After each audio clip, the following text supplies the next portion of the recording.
Estás en una carretera vacía. De noche, el sonido del motor es lo único constante. No hay casas cerca, no hay luz, solo árboles y oscuridad. Decides detenerte porque algo no se siente bien. El aire es frío, demasiado frío para la temporada. Miras alrededor y todo parece inmóvil, como si el lugar estuviera detenido en el tiempo. Avanzas unos pasos y ves una casa a lo lejos, vieja, aislada, con una sola luz encendida.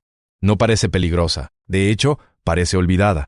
Pero hay algo que no encaja, algo que no puedes explicar. Y lo que nadie te diría en ese momento es que ese lugar ya guardaba una historia que cambiaría para siempre, la forma en la que entendemos el miedo. Porque lo que se encontró ahí no solo inspiró algunas de las películas más perturbadoras de la historia, también reveló algo mucho más incómodo, algo que no tiene que ver con monstruos, sino con personas que parecen completamente normales. Has visto historias que te incomodan, personajes que se quedan en tu cabeza, pero lo inquietante es esto, muchos nacieron de una persona real, y hoy vas a entender por qué esta historia es más perturbadora de lo que imaginas. La historia oficial dice que Ed Gein era un hombre solitario, reservado, extraño, pero hay algo que nunca se explicó del todo. Y cuando lo entiendas, todo lo que creías sobre el miedo va a cambiar. Porque hay una frase que aparece una y otra vez en este caso, repetida por quienes lo conocían. Era una persona completamente normal. Wisconsin, finales de los años 50. Un lugar donde el silencio pesa, donde el viento atraviesa los campos abiertos y las carreteras parecen no terminar nunca. Y en medio de ese paisaje, una granja aislada. Madera vieja, pintura desgastada, ventanas que no dejan ver hacia adentro, un lugar que no invita a entrar, pero tampoco genera alarma. Simplemente está ahí. Ahí vive Ed Gein, un hombre callado, educado, incluso amable con quienes lo saludaban en el pueblo. No levanta sospechas, no genera miedo, no destaca. Y eso es precisamente lo que hace esta historia tan difícil de procesar. Porque todo comienza sin señales claras, sin advertencias, sin nada que te haga pensar que algo está mal.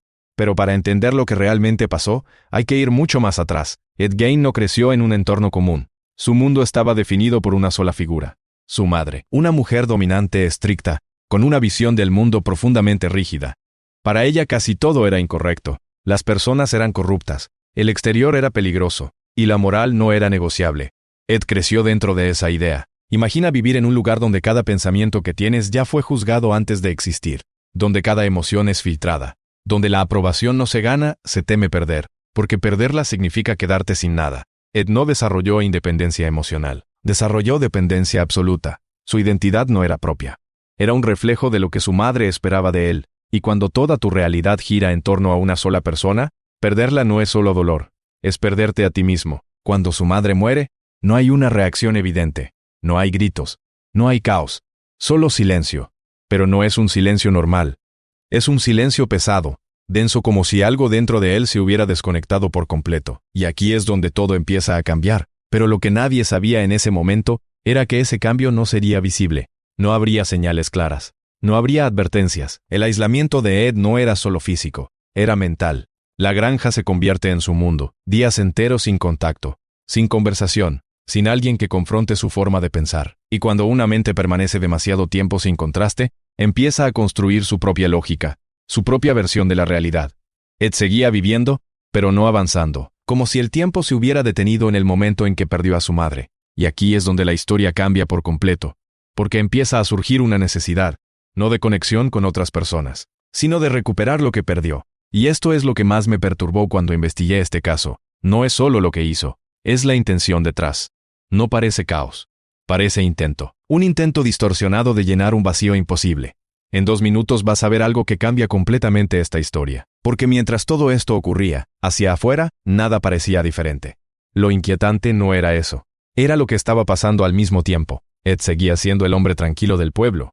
Saludaba, compraba, respondía cuando le hablaban. No generaba problemas, no levantaba sospechas. 2 realidades coexistiendo, una visible, otra completamente oculta. ¿Cómo puede alguien parecer tranquilo mientras su mundo interno se desmorona?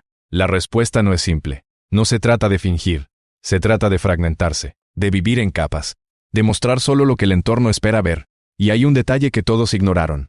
Y ese detalle lo explica todo. Nadie estaba mirando realmente, solo estaban viendo lo que querían ver. Y eso lo hizo invisible.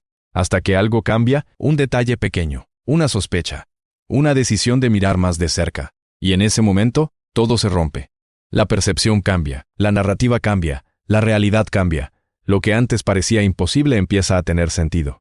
Lo que antes no encajaba, ahora encaja demasiado bien.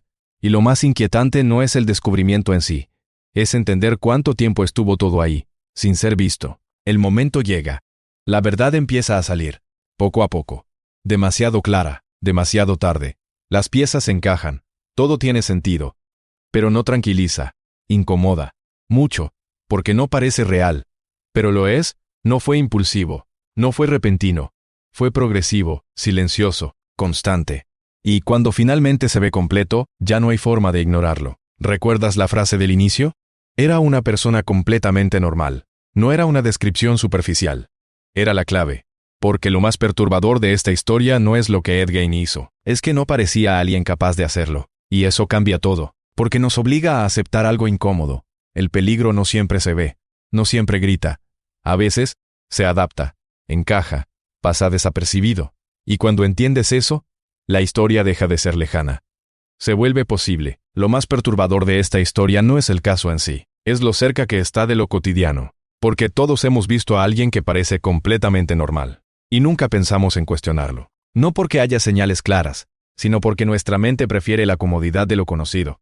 Pero quizá la pregunta no es qué ocurrió en esa granja, sino cuántas veces algo importante pasa desapercibido, simplemente porque no queremos verlo. Si esta historia te dejó pensando, quiero leerte.